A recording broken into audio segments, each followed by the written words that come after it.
सिक्किम में एक Bharat China border पर 14,000 फीट की ऊंचाई पर तैनात एक भारतीय सैनिक को सेना के लिए सामान लेके जाना था। अचानक से एक ग्लेशियर की चपेट में आने की वजह से उसकी मृत्यु हो गई। उसका शव 3 दिन तक लगातार भारतीय सेना ढूंढती रही, लेकिन उसका शव ही नहीं मिला। उसके बाद जो हुआ वो अनबिलीवेबल था। कहा ऐसा जाता है कि उस सिपाही ने अपने एक साथी के सपने में आके बताया कि उसका शव कहां है। अगले दिन सुबह जब उसके शव को ढूंढा गया तो ठीक उसी जगह पर उसका शव मिला। जी हां, मैं बात कर रहा हूं बाबा हरभजन सिंह की। और गाइस, कहा तो यह भी जाता है कि आज भी उनकी आत्मा भारतीय चाइनीज बॉर्डर पर हमारे देश की रक्षा कर रही है। और वहां पर चीन और भारतीय सैनिकों के बीच में जब भी कोई मीटिंग होती है तो उनके लिए एक स्पेशल चेयर छोड़ी जाती है। गाइस, मैं बाबा हरभजन सिंह के जज्बे को और भारत के हर सैनिक के जज्बे को दिल से सलाम करता हूं।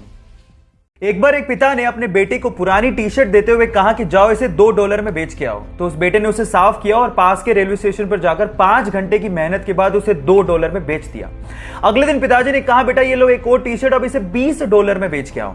तो उसने उस पे मिकी माउस का स्टिकर चिपकाया और पास के स्कूल में जाके खड़ा हो गया और एक अमीर बाप के बेटे को उस टी शर्ट को $20 में बेच दिया।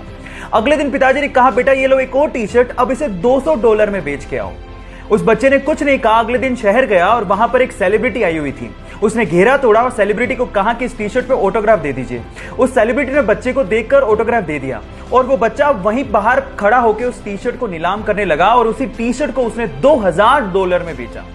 Yes, I am talking about the great player Michael Jordan. और सीखने लायक बात यहां पर यह है कि अगर आप पॉजिटिव सोच रखते हो तो रास्ते अपने आप निकल आते हैं। कनाडा के एक 23 साल के लड़के को एक्सीडेंट की वजह से अपना पैर गंवाना पड़ा और उसके जस्ट बाद ही उसे कैंसर भी हो गया। डॉक्टर्स ने कहा कि तुम कैंसर की वजह से ज्यादा दिन तक जिंदा नहीं रह सकते। तब उसे समझ में आया कि कैंसर पे रिसर्च कितनी ज्यादा जरूरी है ताकि लोगों की जान बचाई जा सके। उसने सोचा कि मरने से पहले वो पूरे कनाडा को पैदल अपनी एक टांग पे नापेगा और कैंसर रिसर्च पे फंड रेज करेगा।